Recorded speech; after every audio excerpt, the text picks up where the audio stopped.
বউ সবার আগে প্রায়োরিটি দাদি, তারপরে যাকে খুশি থাকে। বোন, তোমার নামটা যেন কি? স্নেহা। বাহ, কি সুন্দর নাম, স্নেহা। ফারহানের মা বেঁচে থাকলে এটা নিজ হাতে তোমাকে পরিয়ে দিত। মার এটা? হ্যাঁ। দেখি আমারে দাও। আমার কি কপাল জানো, একে একে সবাই আমাকে ছেড়ে চলে গেল, আর আমি সবার স্মৃতি নিয়ে বেঁচে আছি। আমাকে দাও। আল্লাহ চাইলে আপনি 100 বছর বেঁচে থাকবেন।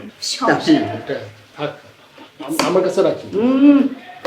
তোকে তো দিয়ে যায়নি, ওকে দিয়েছে, তুই কথা বলছিস কেন? মার জিনিস আমার কাছে থাক। সেটি হবে না। হ্যাঁ, আমি যখন আমার নাত বউয়ের মুখ দেখলাম, আমার আয়ু আমি বুঝতে পারছি 10 বছর বেশি হয়ে গেল। তাহলে তো আমার 5টা বিয়ে করতে হবে, তাই না? একটাতে 10 বছর, 5টাতে 50 বছর, তুমি তো 50 বছরই বাঁচবা। পাগল, ওই পাগল নাতিটাকে তুমি কি করে পছন্দ করলে? দেখা হলো কোথায়? ইউনিভার্সিটি। মার্কেটে। কি ও বলে ইউনিভার্সিটি, তুই বলিস মার্কেট?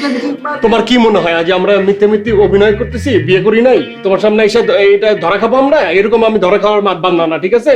আমি যখন আমার নাত বউয়ের মুখ দেখলাম, তখন আমি নিশ্চয়ই তোমাদের ছেলে পিলের মুখ দেখতে পাবো, ইনশাল্লাহ। ইনশাল্লাহ, ইনশাল্লাহ, কি? ইনশাল্লাহ। ইনশাআল্লাহ। আল্লাহ চাইলে নাতিপুতিও দেখে যাবেন। নাতিপুতি করতে কি? যা, তোর ঘরে নিয়ে যা। বেডরুমটা কোন দিকে? কোন দিকে বেডরুম? কোন দিকে? তোকে একটা না না, আমি বলি কি, শোনো, বেডরুম কি? এটাই বেডরুম।